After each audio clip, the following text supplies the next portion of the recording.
আসসালামু আলাইকুম, it's me doctor Nasrin Nipa. আজকে কথা বলবো হাত পায়ের জ্বালা পোড়া এই সমস্যাটা নিয়ে। পুরুষ মহিলা যে কেউ এই সমস্যাটায় প্রায়শই ভুগে থাকেন। তো এটা কেন হতে পারে এবং এর থেকে পরিত্রাণের উপায় কি সে বিষয়ে আজকে কথা বলবো, সাথেই থাকুন।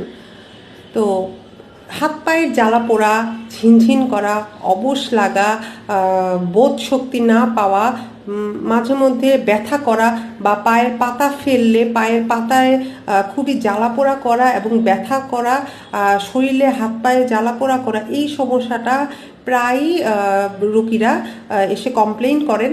বা আমরা প্রতিটা ঘরে, সেটা মিডল এজ হোক বা একজন বয়স্ক মানুষ হোক, সবাই এই সমস্যাটা ভোগে যে এই সমস্যার কারণে রাতে ঘুমাতে পারছি না এবং স্বাভাবিক যে ডেইলি অ্যাক্টিভিটিস সেটা হ্যাম্পার হচ্ছে। তো এটাকে যেই ভাষাতেই উপসর্গগুলো প্রকাশ করুক না কেন, আমাদের চিকিৎসার ভাষায় এটিকে বার্নিং ফিট সিনড্রোম বলা যেতে পারে। তো এটা কি কারণে হতে পারে? সবচেয়ে কমন যে কারণটা সেটা হচ্ছে আনকন্ট্রোল ডায়াবেটিস। যাদের দীর্ঘ সময় ধরে ডায়াবেটিস আছে কিন্তু সে জানে না, মানে সেটা ডায়াগনোসড না এবং এর কোনো চিকিৎসা নিচ্ছে না, অথবা যিনি চিকিৎসা নিয়েছেন সে রেগুলার ফলো আপ করছে না, ডায়াবেটিসটা আনকন্ট্রোল আছে, রেগুলার চেক করছে না। তো সেক্ষেত্রে এটা একটা সাইন যে হচ্ছে আপনার ডায়াবেটিসটা আনকন্ট্রোল আছে। এটা আসলে এই যে হাত পায়ের যে জ্বালা পোড়ার সমস্যাটা, এটা হচ্ছে শরীরের যে নার্ভগুলো আছে, সেন্সেশন যে আমরা বুঝতে পারি, সেই নার্ভগুলো মারা যাচ্ছে বা আহত, এই জিনিসটাকে আপনাকে অনুভব করাচ্ছে নার্ভগুলো যে আমরা ক্ষতিগ্রস্ত হচ্ছি, কোনো একটা অ্যাকশন নাও। তো ডায়াবেটিসের ক্ষেত্রে কি হয়, এই নার্ভগুলোতে পেরিফেরাল নিউরোপ্যাথি, এই সমস্যাটারই একটা উপসর্গ হিসেবে শরীর জ্বালা পোড়া করা, অবশ লাগা, হাত পা ঝিনঝিন করা, এই সমস্যাটা দেখা দেয়। তো সেক্ষেত্রে যদি আমরা যারা জানি না, তারা যদি হচ্ছে প্রথমেই একটা সুগার টেস্ট করি, খালি পেটে একটা ডায়াবেটিস পরীক্ষা করে দেখি যে আমার সুগারটা কত আছে। নর্মালি খালি পেটে আমরা 7-এর নিচে থাকতে হবে। যদি এটা অনেক বেশি থাকে সেক্ষেত্রে আমরা 2 দিন 3 দিন মনিটর করব খাবারের খালি পেটে, এবং 3 বেলা সকালে, দুপুরে এবং রাতে খাওয়ার 2 ঘন্টা পরে, এই মোট 4 বার গ্লুকোমিটার দিয়ে আমরা চেক করতে পারি। পাশাপাশি আমরা হচ্ছে যদি এইগুলো বেশি থাকে, প্রতিটা মনিটরে যে সুগার খুব হাই হচ্ছে, খালি পেটে হচ্ছে 7-এর চেয়ে বেশি থাকছে এবং ভরা পেটে 11-র চেয়ে অনেক বেশি থাকছে, সেক্ষেত্রে হচ্ছে আমরা হিমোগ্লোবিন A1C পরীক্ষাটা করতে পারি, সাথে ওজিটিডি করে, এবং আরও কিছু ইনভেস্টিগেশন, যেমন হচ্ছে খালি পেটে চর্বি পরীক্ষা, ফাস্টিং লিপিড প্রোফাইল, সেরাম ক্রিয়েটিনিন, একটা কিডনির পরীক্ষা, ইত্যাদি পরীক্ষাগুলো করে আমরা একটা ডায়াবেটিসের চিকিৎসা কমপ্লিট, একটা চিকিৎসা যেটা দিয়ে ডায়াবেটিসের সুগারের বর্তমান অবস্থাটা কন্ট্রোল হতে পারে সেটার ব্যবস্থা নিতে পারি। এবং এই যে আপনার হাত পা জ্বালাপোড়া করছে বা পেরিফেরাল নিউরোপ্যাথি অলরেডি ডেভেলপ করে গিয়েছে, সেটার জন্য আমরা মেডিকেশন নিতে পারি। আরেকটা কারণ হতে পারে আপনার কিডনির সমস্যা আছে, অনেকটা লম্বা সময় ধরে ক্রনিক কিডনি ডিজিজ, সেক্ষেত্রেও এই হাত পা জ্বালা পোড়ার সমস্যা হতে পারে। আপনার থাইরয়েডের কোনো সমস্যা থাকলে, মানে থাইরয়েড হরমোন কম বা বেশি থাকলে এই সমস্যাটা হতে পারে। সেক্ষেত্রে আমরা সেরাম TSH, FT3, FT4 এই টেস্টটা করে আমরা থাইরয়েড হরমোনের যদি ইমব্যালেন্স থাকে সেক্ষেত্রে মেডিসিন দেওয়ার মাধ্যমে, মানে যদি থাইরয়েড হরমোন কম থাকে সেক্ষেত্রে থাইরয়েডের ওষুধ দিব, যদি বাড়তি থাকে সেক্ষেত্রে কমার জন্য মেডিসিন দিব, দিয়ে আমরা যদি থাইরয়েডটা কন্ট্রোলে নিয়ে আসতে পারি রেগুলার ফলো আপের মাধ্যমে, তাহলে হচ্ছে আমাদের এই উপসর্গগুলো আস্তে আস্তে কমে যেতে পারে। আরেকটা হতে পারে যে বিভিন্ন ভিটামিনের ডেফিসিয়েন্সির কারণে হতে পারে, যেমন ভিটামিন B1, B6, B12, এই ভিটামিনগুলোর ডেফিসিয়েন্সির শরীরে যদি ঘাটতি থাকে সেক্ষেত্রে আমাদের এই শারীরিক যে জ্বালাপোড়া, হাত পা জ্বালাপোড়ার সমস্যাটা হতে পারে। তারপরে হচ্ছে মহিলাদের ক্ষেত্রে, বিশেষ করে যাদের মাসিক বন্ধের সময় চলে আসে, মানে মেনোপজের টাইম চলে আসে বা মেনোপজ হয়ে যায়, মানে মাসিক বন্ধ হয়ে গিয়েছে, সেক্ষেত্রে মাসিকটা একজন মহিলার জীবনে একটা গুরুত্বপূর্ণ ধাপ, কারণ এর সাথে হরমোন, শরীরের যে হরমোন আছে সেটা ডিরেক্ট কানেক্টেড। তো সেক্ষেত্রে মাসিক বন্ধ হওয়ার পরে তার শরীরে কিছু হরমোনাল ইমব্যালেন্স দেখা দেয়, মেইনলি ইস্ট্রোজেন হরমোনের ঘাটতি দেখা দেয়। সেই হরমোনের ঘাটতির কারণে তীব্র হট ফ্লাশিং হয়, শরীর জ্বালাপোড়া, মনে হয় গরম পানি ঢেলে দিচ্ছে কেউ শরীরে, এরকম জ্বালাপোড়া হয়, অস্থিরতা লাগে, মাথা গরম লাগে, খুবই স্ট্রেস লাগে, এই সমস্যাগুলো হতে পারে। সেক্ষেত্রে এক ধরনের চিকিৎসা আছে। তারপরে হচ্ছে অনেকের স্ট্রেস থাকে, শরীরের সুগার কন্ট্রোল থাকে না, চর্বি কন্ট্রোল থাকে না, কোলেস্টেরল আনকন্ট্রোল, রাতে ঠিক মতো ঘুম হয় না, স্ট্রেস অনেক বেশি থাকে, তার লাইফস্টাইল কন্ট্রোল না, ইত্যাদি কারণেও অনেক সময় এই হাত পা জ্বালাপোড়ার সমস্যা হতে পারে। তো সেক্ষেত্রে আমরা ধাপে ধাপে সমাধানের দিকে যাই। প্রথমত আমি সব ভিডিওতে বলে থাকি যে লাইফস্টাইল মডিফিকেশনের বিষয়ে, মানে আমি অতিরিক্ত তেল, ভাজা পোড়া জাতীয় খাবার, মশলাদার খাবার কম খাবো, আমি একটা নিয়মে চলবো, নিয়মিত কায়িক পরিশ্রম করব, অ্যাক্টিভ থাকবো, এক্সারসাইজ করব, সেটা ঘরে হতে পারে, নিয়মিত 30 মিনিট হাঁটা চলা করার মাধ্যমে হতে পারে। এর বাইরে হচ্ছে আমাদের সুগার বাড়তি থাকলে ডায়েট চার্ট, আমি সুগারের, আপনারা যদি কমেন্টে জানতে চান যারা ডায়াবেটিসে ভুগছেন বা যাদের আনকন্ট্রোল আছে, একটা ডায়াবেটিসের ডায়েট চার্টের বিষয়ে আমি সেটা নিয়েও আপনাদেরকে ইনশাল্লাহ জানাবো।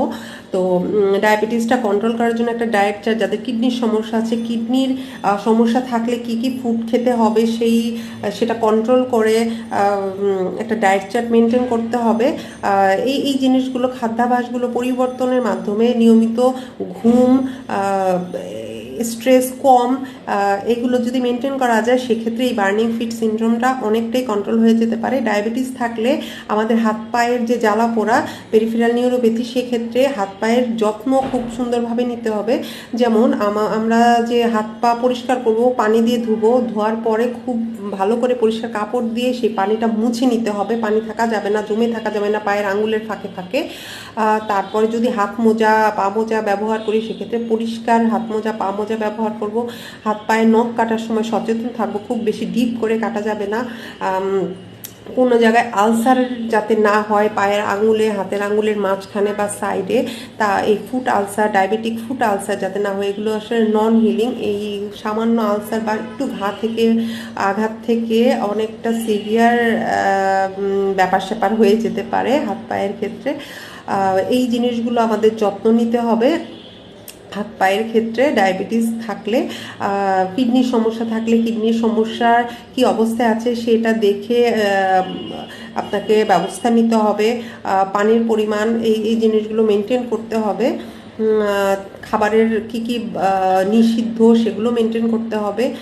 এরপরে ওই যে হরমোনের বিষয়টা বললাম, সেক্ষেত্রে আপনি অনেক ক্ষেত্রে হরমোনাল মুখে ওষুধ দেওয়া যেতে পারে, আবার অনেক ক্ষেত্রে যদি খুব সিরিয়াসে হরমোন রিপ্লেসমেন্ট থেরাপি একটা কোর্স থাকে, সেটাও চিকিৎসক দিতে পারে যদি আপনার শারীরিক সমস্যাটা তীব্র হয়। এরপর থাইরয়েডের সমস্যা থাকলে থাইরয়েডের ওষুধ দিলে আপনার এটা কন্ট্রোল হয়ে যাবে। ভিটামিনের সমস্যা থাকলে ভিটামিন B16, B6, B12, এই খাবারগুলো যদি আপনি নিয়মিত খান, এগুলো যে পুষ্টিকর খাবার যেগুলোর মধ্যে ভিটামিন B1, 6, 12 আছে, সেইগুলো খেলে আপনার এটা জিনিসটা কন্ট্রোল হবে। তারপরও আমরা সিমটোমেটিক হিসেবে অনেক ক্ষেত্রে এই যে নিউরোপ্যাথিক পেইনটা, মানে এটা তো আসলে নার্ভের অসুখ, তো সেক্ষেত্রে অনেক যে কোনো ব্যথার ওষুধ আসলে ফার্মেসির দোকান থেকে কিনে খেলে, যেই ব্যথার ওষুধ, কিছু ব্যথার ওষুধ আছে আপনার হাড়, জয়েন্ট, এগুলোর উপরে কাজ করে, স্পেসিফিক ওই জায়গার এনজাইম, ওই জায়গার রিসেপ্টরের উপরে গিয়ে কাজ করবে এই ওষুধগুলো, ওইভাবেই তৈরি করা হয়েছে।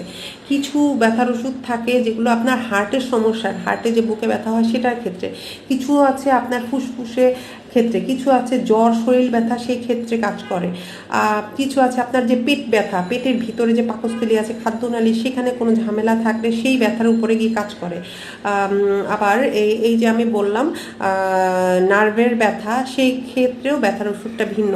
তাই যে কোনো ব্যথার ওষুধ খেলেই, আমি ব্যথার ওষুধ ফার্মেসির দোকানে আমার ব্যথা হচ্ছে, একটা ব্যথার ওষুধ যে কোনো দিল, আমরা খেলাম, কিন্তু এই ব্যথার ওষুধটা যেই জায়গায় গিয়ে কাজ করার কথা, সেই জায়গায় কাজ করার জন্য এই ওষুধ না, এটা তো ফার্মেসির দোকানদার নাও জানতে পারে, বা না জানারই কথা, সে তো ডক্টর নয়। সে আপনাকে একটা পেইন কিলার অ্যানালজেসিক দিয়ে দিল আর আপনি খেলেন, এবং আপনি পেইন কিলারটা খেতে খেতে আপনার কিডনির সমস্যা করে ফেলছেন, কিন্তু আপনার যেই জায়গায় কাজ করার কথা, যে ব্যথাটা নিয়ে আপনি ভুগছেন, সেটার কোনো সমাধান হলো না, তাহলে তো কোনো লাভ হলো না, লাভের চেয়ে ক্ষতি হলো। অনেক ক্ষেত্রে ওষুধের সাইড ইফেক্টের কারণেও এই নার্ভ ক্ষতিগ্রস্ত হয়, নিউরোপ্যাথি ডেভেলপ করতে পারে বিভিন্ন, যেমন আইসোনিয়াজেট ওষুধটা অনেক ক্ষেত্রে আমরা দিই, সেক্ষেত্রে ওই ওষুধের সাইড ইফেক্ট হিসেবে নিউরোপ্যাথি ডেভেলপ করে যায় লং টাইম, যেহেতু সেই ওষুধগুলো খেতে হয়। তো সেক্ষেত্রে কি করতে হবে, আমরা এই ক্ষেত্রে পেনকিলার হিসেবে প্রিগাবালিন বা গাবাপেন্টিন জাতীয় ওষুধ দিই, সাথে ভিটামিন একটা সাপ্লিমেন্টেশন দিই, নিউরোবি বা নিওবিয়ন ভিটামিন দিই।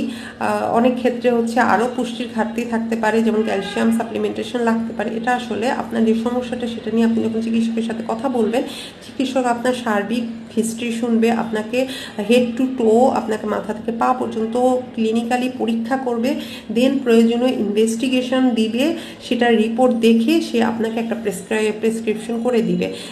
আসলে এই নলেজটুকু পাওয়ার জন্য আমাদের চিকিৎসকদের অনেকটা লম্বা সময় জীবনে ব্যয় করতে হয়েছে।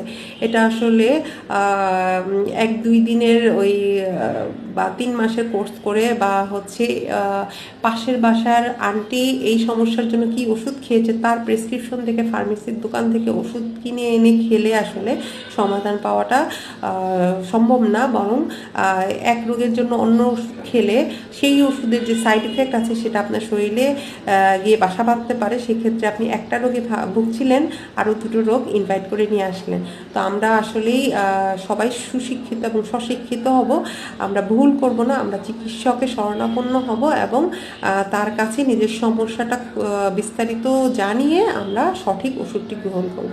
আশা করি আপনারা এই ভিডিও থেকে এই সমস্যাটার যে হাত পা জ্বালা পোড়া করা, এর প্রতিকার এবং পরিত্রাণ পাবেন। ধন্যবাদ সবাইকে।